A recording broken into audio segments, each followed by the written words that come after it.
Indian ജനാധിപത്യം അതിൻ്റെ ഏറ്റവും വലിയ ഭീഷണി നേരിടുകയാണിന്ന്. കേവലം സീറ്റുകളുടെ എണ്ണം കൂട്ടലല്ല ഇപ്പോൾ നടക്കുന്നത്, മറിച്ച് ദക്ഷിണേന്ത്യൻ സംസ്ഥാനങ്ങളെയും പ്രാദേശിക പാർട്ടികളെയും ഇന്ത്യൻ രാഷ്ട്രീയ ഭൂപടത്തിൽ നിന്ന് തുടച്ചു നീക്കാനുള്ള ആസൂത്രിതമായ ഒരു മാസ്റ്റർ പ്ലാൻ അതല്ലേ ഇപ്പോൾ അരങ്ങേറുന്നത്.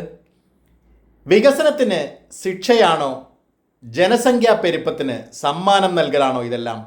അയ്യേ, കുടുംബാസൂത്രണവും വിദ്യാഭ്യാസവും മികച്ച രീതിയിൽ നടപ്പിലാക്കിയ ദക്ഷിണേന്ത്യൻ സംസ്ഥാനങ്ങൾ ഇന്ത്യൻ പാർലമെൻറ്റിൽ അപ്രസക്തമാകാൻ പോകുന്നു എന്നുള്ളതാണ് യാഥാർത്ഥ്യം.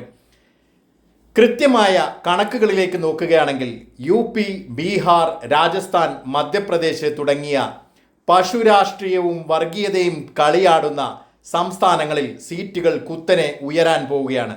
ഉദാഹരണത്തിന് UPയിൽ മാത്രം സീറ്റുകൾ 80-ൽ നിന്ന് 143-ലേക്ക് കടക്കും. കേരളം, തമിഴ്നാട്, കർണാടക തുടങ്ങിയ വികസന മാതൃകകൾ സൃഷ്ടിച്ച ഇവിടെ സീറ്റുകൾ വളരെ കുറയും, അല്ലെങ്കിൽ മാറ്റമില്ലാതെ തുടരും. ഒരുപക്ഷെ നാമമാത്രമായി വർധനവുണ്ടാവും. എന്തായാലും കുറച്ച് സംസ്ഥാനങ്ങളിൽ മാത്രം ജയിച്ചാൽ ഇന്ത്യയെ ഭരിക്കാം എന്ന രൂപത്തിലേക്ക് കാര്യം മാറും. ഇതോടെ ദക്ഷിണേന്ത്യൻ സംസ്ഥാനങ്ങളുടെ ഈ ശബ്ദമെല്ലാം വെറും നിലവിളികളായി മാറുന്ന കാലം അനധിവിദൂരമല്ല. പ്രാദേശിക പാർട്ടികളെ തകർക്കുക എന്നത് RSSൻ്റെയും BJPയുടെയും പ്രഖ്യാപിത ലക്ഷ്യങ്ങളാണ്. ദേശീയ പാർട്ടികൾക്ക്, പ്രത്യേകിച്ച് BJPക്ക് മേധാവിത്വമുള്ള ഉത്തരേന്ത്യൻ സംസ്ഥാനങ്ങളിൽ സീറ്റുകൾ വാരിക്കോരി നൽകുന്നതിലൂടെ പ്രാദേശിക പാർട്ടികളുടെ സ്വാധീനം പാർലമെൻറ്റിൽ ഇല്ലാതാകും. ഫെഡറലിസം എന്ന തത്വം തന്നെ അട്ടിമറിക്കപ്പെടും.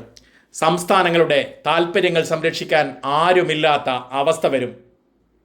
അപ്പോൾ സ്ത്രീ സംവരണം എന്ന ഒരു പുകമറ എടുത്തു വെച്ചാണ് കേന്ദ്ര സർക്കാർ ഇതിനെ പ്രതിരോധിക്കാൻ നോക്കുന്നത്. ഒരു രാഷ്ട്രീയ പുകമറയാക്കുകയാണോ സ്ത്രീ സംവരണ ബില്ലിനെ മണ്ഡല പുനർനിർണയവുമായി ബന്ധിപ്പിച്ച് എന്നുള്ളതാണ് നമുക്ക് ഏറ്റവും കൂലങ്കഷമായി ചർച്ച ചെയ്യേണ്ട വിഷയം. സ്ത്രീകളോടുള്ള സ്നേഹം കൊണ്ടല്ല, മറിച്ച് മണ്ഡല പുനർനിർണയം എന്ന ജനാധിപത്യ വിരുദ്ധ നീക്കത്തെ എതിർക്കുന്നവരെ സ്ത്രീ വിരുദ്ധർ എന്ന് മുദ്ര കുത്താനാണ് സർക്കാർ ഈ തന്ത്രം പയറ്റുന്നതെന്ന് സാമാന്യ ബുദ്ധിയുള്ളവർക്കൊക്കെ മനസ്സിലാകും. എന്തായാലും സംവരണം നടപ്പിലാക്കാൻ ദശകങ്ങൾ കാത്തിരിക്കണമത്രേ. അതിൻ്റെ മറവിൽ സീറ്റ് വിഭജനം നടത്തി അധികാരം ഉറപ്പിക്കാനാണ് BJP ശ്രമിക്കുന്നത്. ഏകകക്ഷി ഭരണം എന്ന നിലയിൽ നിന്ന് ചൈനീസ് മോഡലിലേക്ക് എങ്ങനെയാണ് കൊണ്ടെത്തിക്കുന്നത് നോക്കാം.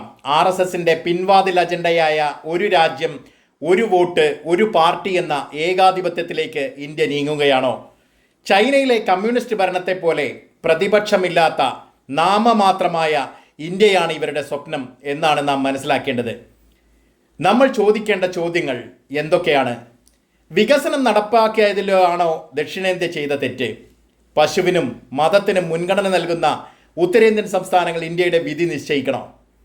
പ്രാദേശിക പാർട്ടികളെ കൊന്നൊടുക്കി ഏകഛത്രാധിപത്യം സ്ഥാപിക്കാൻ നാം ഏവരും സമ്മതിക്കണോ?